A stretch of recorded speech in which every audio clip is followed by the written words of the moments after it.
Hello, darlings. Heyo. This is the Witches, Magic, Murder, and Mystery Podcast. And I'm Kara with Taylor Swift songs stuck in my head now. I'm Megan. Let's see. Let me find my episode. Here it is. Here it is. Don't you know? Don't you know? Okay. You guys know here on the podcast, we are very pro Hamilton. Oh, God, yeah. I've covered a Hamilton-related case before, episode 183, The Woman in the Well. Love it. And Kara just did one about a descendant of Alexander Hamilton in her most recent Patreon episode, the scandalous Eva Hamilton. Scandalous. So she was a character. She was something. Today, she wasn't actually the descendant. She just married a descendant of Alexander Hamilton. Today, I've got another one. This is about Aaron Burr's beloved daughter, Theodosia. Dear Theodosia. And I put, and now we shall burst into song. Oh, that is, oh, God. Theodosia, what say to you? Oh, it's the sweetest song. You have your mother's eye. Mm-hmm. Oh, my God. Okay. Are you ready? Wait for it. We can't do the whole musical right now. I have to listen to that when this is over. Yeah. Theodosia Burr was born June 21st, 1783 in Albany, New York. She was the child of Aaron Burr and Theodosia Bartow Prevost. Love that. A year after they got married. Ooh. So when she came into the world, she cried, and it broke Aaron Burr's heart. Yeah. But he made a promise to her right there. He was like, "You will come of age with our young nation. We'll bleed and fight for you. Make it right for you. If we lay a strong foundation." Okay. This is the lyrics to the song. If you all aren't complete Hamilton, I have to listen to these two songs before this is over. So I know that song wasn't actually sung by the true Aaron Burr. Huh? And I often have to remind myself that Hamilton was not that's like a play. that. It is not a complete He was not that beautiful. Right. George Washington was not Dream Man. People didn't actually burst into song in the middle of the war. One thing that Lin-Manuel Miranda got very right in Hamilton is how much Aaron Burr loved his daughter. Okay, pause. Can we talk about how much Lin-Manuel Miranda has gotten right in life? My God. The music to Moana. I know. He is great. And what's the one with the house that's alive? Encanto? Oh, yeah. Yeah, God. Yeah. He's a genius. He's incredible. I know. His brain is he's like a whole other level. So Theodosia was raised. I know. When I talk quickly, especially, her name's going to be a problem. And I saw a lot of articles where they called her Theo, which I thought was the cutest. Okay, I wanted to name Olive Theo. That's so cute. No one would let me, except Aubrey. She's still angry. Theodosia was raised mostly in New York City, and Aaron Burr took her education very seriously. Of course he did. She was incredibly intelligent, studying the usual things like French, music, and dancing, but also those usual things that we do. Arithmetic, Latin, Greek, and English composition. Oh my gosh. He was raising her to be a polymath. A genius. Yeah. My gosh. Evidence of her English composition skills can be found in the thousands of letters exchanged between Theodosia and her dad. Yes. So her mother, Aaron's wife, died when Theodosia was just 11. So at that point, he took over her social education as well, like the things about teaching her how to be the woman of a house. And I just love that. Yeah. By the time she was 14, Theodosia was acting as the hostess of Richmond Hill, which was Aaron Burr's home in what is now Greenwich Village. In 1797, when Burr was out of town, Theodosia even presided over a dinner for Joseph Brand, chief of the Six Nations. She would have been about 14. And she was... she led the dinner. Yeah. My gosh, what a powerful woman. And he raised her to be a powerful woman. Yes.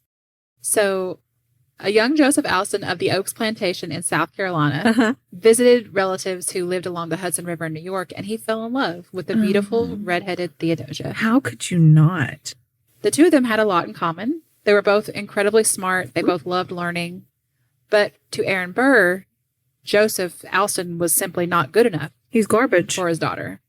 Burr thought if Theodosia married this guy, she wouldn't get to live the life that her father had envisioned for her as a titled woman, a queen, even a princess. Like he was like, you can do better. Yes.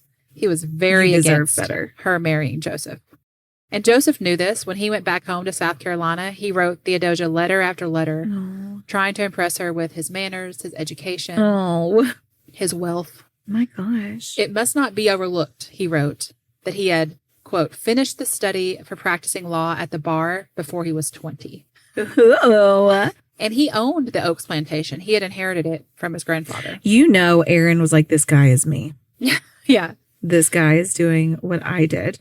And I mean, Aaron Burr, like, because I read several different articles here, and he was a philanderer. He was not a faithful husband, not even to his wife. But also, that's how he supposedly loved. He climbed into his life. Yeah, right. I mean, his wife was married. Yeah, so, I mean, they all did that. And I'm sure he just wanted the best for his daughter.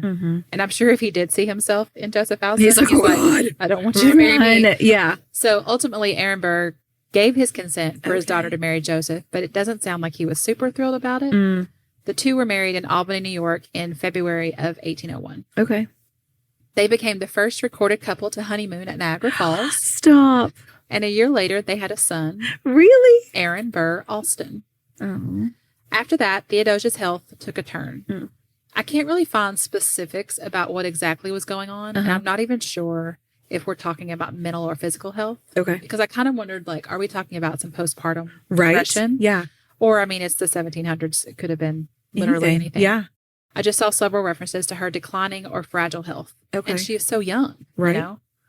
She made several trips to New York to deal with her health, and she visited her father a lot.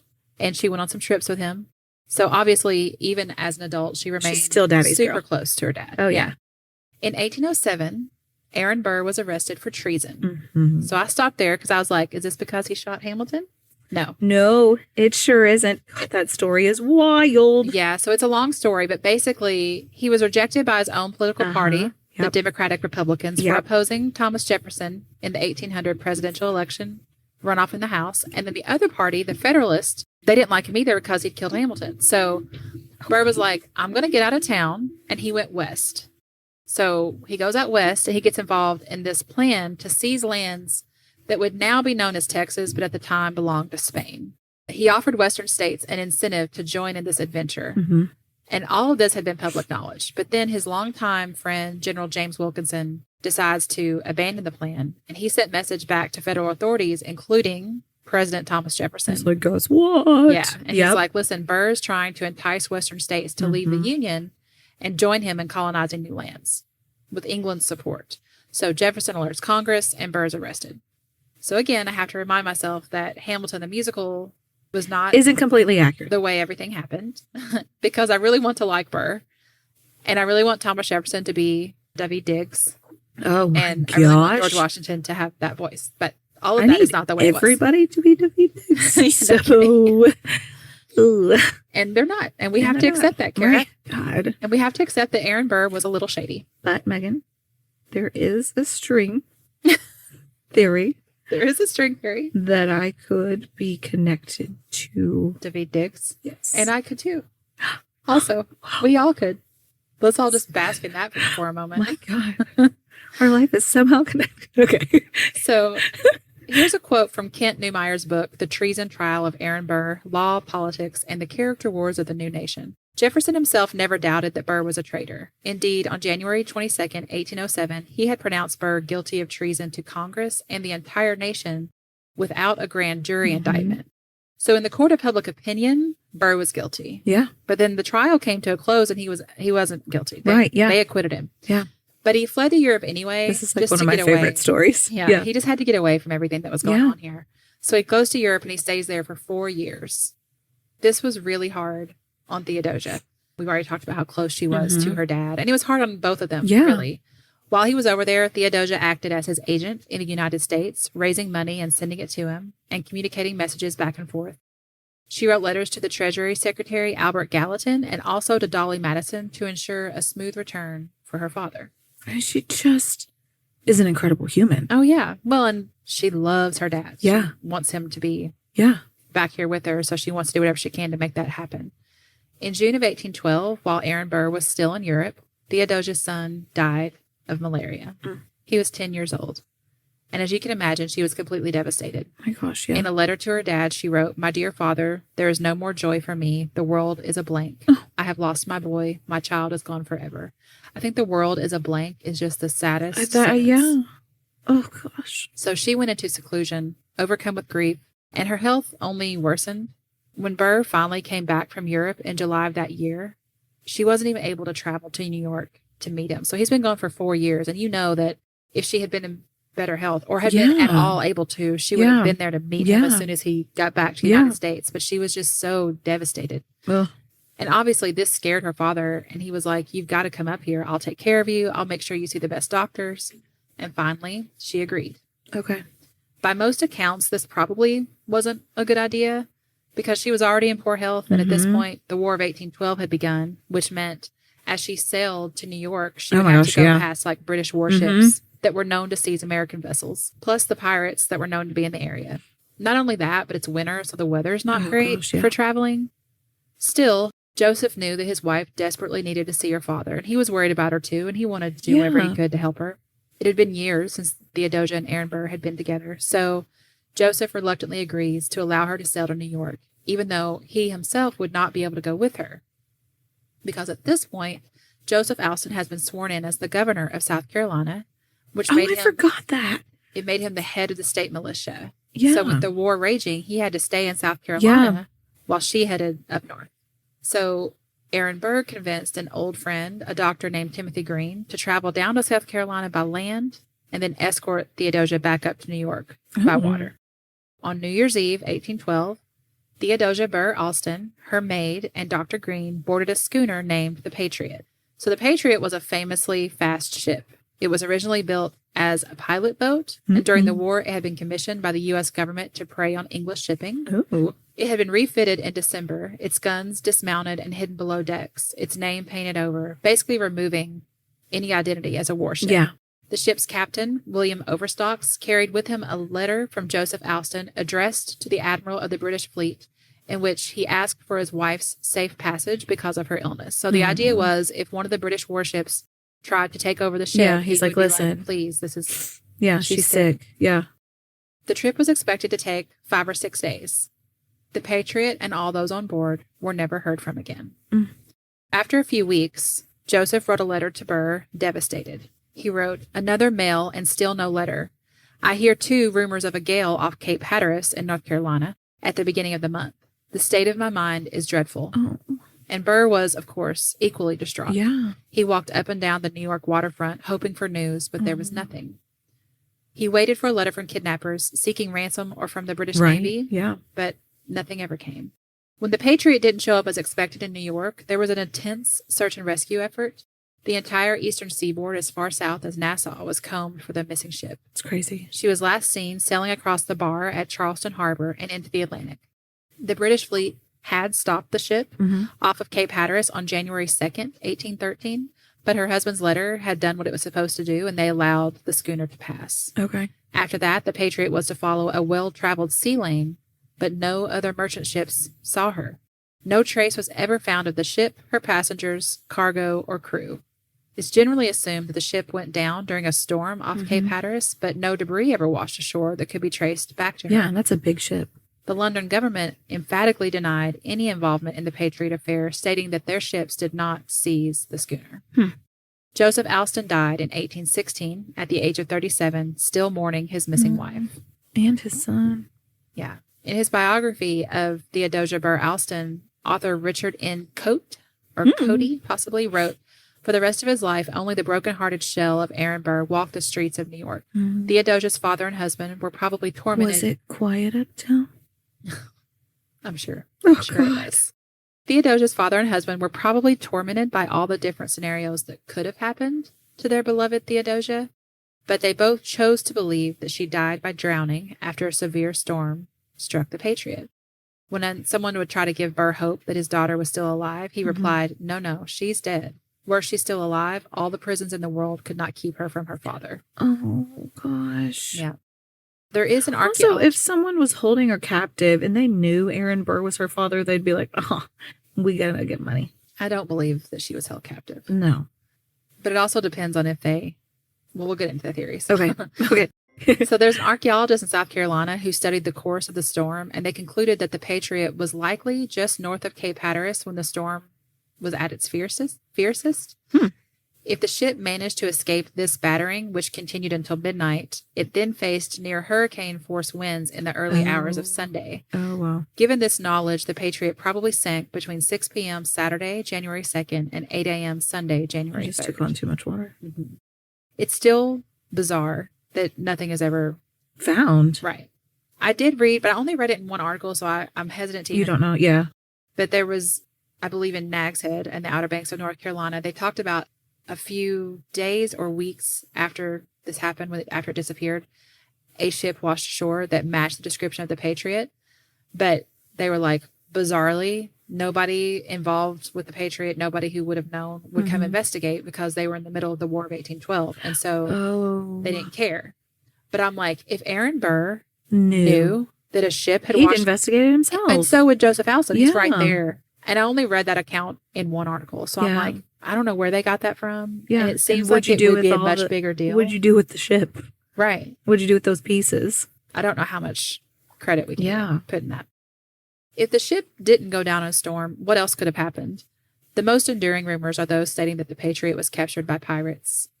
There were several deathbed confessions over the years from old or imprisoned pirates saying they'd been involved in plundering and sinking the Patriot. I want an episode on pirate deathbed confessions. My gosh. Old and new. In 1820, 2 men said they'd been involved and they had killed everyone on board.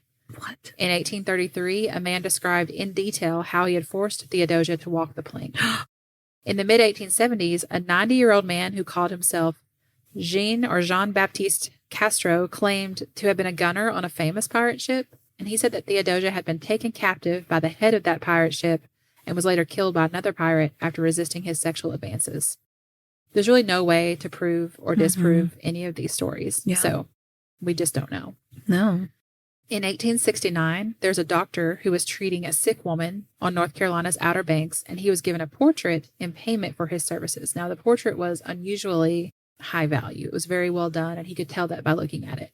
The woman had no money, so she was like, here, take this instead. Yeah. She went on to explain that when she was young, her first husband had discovered it on a wrecked ship during the War of 1812. Oh. So that kind of does bring back to mind the story of that ship that washed ashore. The doctor became convinced that the portrait was of Theodosia, and he contacted members of her family, some of whom agreed. I mean, she was a redhead. Yeah. So it wasn't that common. It wasn't that common then. And there's also the thing of like, if you see one redhead, you're like, oh, I know them all. Right. Yeah. You look alike just because you have red hair. And that's not. But also, how many people were of wealth, I guess, to where they would have a portrait painted of them? I don't know. How popular was that to just have a portrait painted of yourself? He contacted members of her family, and some of them agreed that it was her. But he was like, they can't positively say it was her because none of them had ever seen her. Oh, yeah. Mary Alston Pringle, who went on to invent chips. I love this. She had been, that's not true. She had been Alston's sister-in-law. So she was the only person contacted by this doctor who had actually known Theodosia. Okay. And she could not recognize the painting as a portrait of her. The portrait is now at Yale University's Lewis Walpole Library. If the old woman's story is true and the painting is Theodosia, that would lend credence to the pirate story. Yeah. I think, because that would mean that everything washed ashore, but there were never any, like, where'd the people go? Yeah. They were just like, we don't want those pictures of this redhead. Get it out of here. We need room for rum. Okay. And oranges. Now I'm about to read you this I'm about to read you this crazy story. Okay. Here's one reason, by the way, that when I'm like Aaron Burr and Joseph Alston chose to believe, it was much more calming and peaceful for them to believe she simply died at sea. It was generally known that women captives were often kept as slaves on pirate ships. And it was not a good life for them. They were repeatedly and viciously sexually assaulted, beaten, fed scraps, forced to sleep on rags. So the idea that Theodosia would have been taken captive is horrific. It's worse than dying to him. And to them, I guess. I think another awful thing to think about is whether or not this happened to Theodosia. It did happen Oh, 2 women, Alston, yeah. which is Yeah, just awful Yeah. to think about. It's also known that many pirate ships in the Atlantic often sought shelter in the warm waters of the Gulf of Mexico. Oh, Okay, so let's keep this in mind. Yeah. At the time, among the favorite targets off the Texas coast was Galveston Island. Oh, So it would be common for pirate ships who had once been over there in the Outer Banks, North Carolina, South Carolina area to come spend the winter in the Galveston Bay area. Okay. Also home to that area were Native Americans who hunted and lived in the area and the entire Texas coast. And the most fierce of all was the dreaded Karankawa. Even other Indian tribes were afraid of them because the Karankawa used cannibalism in their ceremonial rituals. Oh my gosh. Okay. At some point around 1810, so this is before Theodosia ever disappeared, there was an English-speaking white man who came to the mouth of this bay area to live as a hermit. He didn't know how dangerous it was. And when the Karankawa came upon him, he basically just acted like a crazy person so that they would not find him harmful or see him as a threat. And they're like, we don't want to eat this. They could have germs. Right. They believe that, so this says all American Indian tribes shared the same philosophy about crazy people. They believe that harming or killing anyone possessed would bring evil spirits on the one doing the harm and killing. So not just germs. So they didn't have to be buddies with him. Yeah. But they also didn't necessarily want to kill him. Okay. There was a young chief who began interacting with the hermit, and the hermit taught the young chief to speak English. Here's the thing. As I'm telling you all this story, I don't know how much of this is folklore. Right. Yeah. But it's such an interesting story. I had to include. No, I love this. Yeah. He taught him to speak English, not like what you see in the movies where they just speak like one word. It's not Tarzan. No. And when Stephen F. Austin's colonists settled in that area 10 years later, this Karankawa chief, who he had now aged, who was a respected chief, he served the colonists as an interpreter. He was considered highly intelligent and a valued commodity because he could speak to the settlers in their own language. Now, when they met this chief, he wore a very interesting locket around his neck. Inside the locket was a miniature painting of a handsome young man and a small boy, and engraved across the back of the locket was a single word, Theodosia. When he was later asked where he got the locket, he said it was given to him by his white wife. And when he asked where he got a white wife, he said she was given to him by the great storm, but the gods had also quickly taken her away. What? Okay, so the Gulf of Mexico has suffered lots of great storms over the years, and the Texas coast, obviously, has seen its share. This is before they named hurricanes, right? So they were rated by the amount of damage they did in the areas they struck. So great storms were just known as that. There's the great storm of this year, okay? Yeah. So they know that one of these great storms happened in 1816. Oh my gosh. And this is verified. The 1816 storm is remembered as one of the worst to ever hit the Texas coast. Oh my gosh. And when this happened, this young chief who had been taught how to speak English, he went to check on his hermit friend. Because he's like, there's been this awful storm. And I need to go check on him and see if he's okay. So he waited till the waters receded and everything. And he goes down there. He found his friend dead, still strapped to an uprooted giant oak tree. So obviously he had tried to save himself and he had died. So he looks past the dead hermit and he finds something else very interesting. At the mouth of the San Bernard, lying half in and half out of the riverbed, with her keel snapped, was a large seagoing sailing ship. He knows that there could be something valuable on board, so he climbs on board and begins to explore. He finds lots of things, useful ropes. He finds the bodies of men lashed in the wreckage. He gathers the ropes, ignores the bodies, and he heads towards the living area, where he's surprised to hear a weak female voice begging for help. Oh my gosh. And she's speaking English. So he hears this voice and he follows it, and he gets into a cabin where he finds a small ghost-like form of a mature white woman. She was completely naked, except for a locket around her neck, and chained by her ankle to the bulkhead. Oh my gosh. According to his story, she stood with difficulty to face him, but then fainted dead away. Oh. He pulls her free, picks her up, and carries her off the ship back to the bank of the river, and he gently lays her on the sand. So he takes her there. He's very gentle with her. He splashes water on her face and wakes her up. He gives her a little water to drink. And because he spoke English, she asked him to be taken where there were other white men. But as far as he knew at the time, there was none. No one else his spoke that friend language. Was dead, The only person he knew was his hermit friend who was now dead. When he tells her this, she appears to lose hope. Oh. And then she tells him this story. I am the daughter of a great chief of the white men. But this great chief was badly understood by his people and had to leave his country. She was also the wife of a governor of a large state. Sometime before, perhaps 3 winters, maybe more, she got on a great boat, similar to the one that lay wrecked a few yards away, to go visit her father. But that boat was attacked, and it was attacked by the one that was now wrecked. Her boat was burned, and all on board except herself were murdered. She had been kept as a slave to the crew of the wrecked boat ever since. Oh, my gosh. Then she gave the warrior her gold locket and told him that if he ever met a white man who spoke English, he was to show it to them and tell them the story. What? I know. And like, as I'm reading this, I'm like, this is silly. That is so far-fetched. She died a short while later. When she died, the warrior buried her in the sand along the river's bank, digging her grave with broken pieces of the wrecked ship. Today, no one knows where the grave lies, although there have been attempts to find it. Yeah. Here's the thing. We know this English-speaking Karankawa chief exists. He was real. Yeah. He is for sure. Yeah. He's mentioned in the memoirs of the McNeil family, which established itself on the San Bernard in 1822, and by others who were in Stephen F. Austin's colony. Okay. The locket and the story behind it have been a part of the history of Austin's colony since its founding. Oh. We know that the Great Storm of around 1816 was real. Yeah. Like, all of these things have been passed down through oral history. Yeah. Since the beginning. Right. Right? Not of time, but since the beginning of when this situation. Started. Yeah.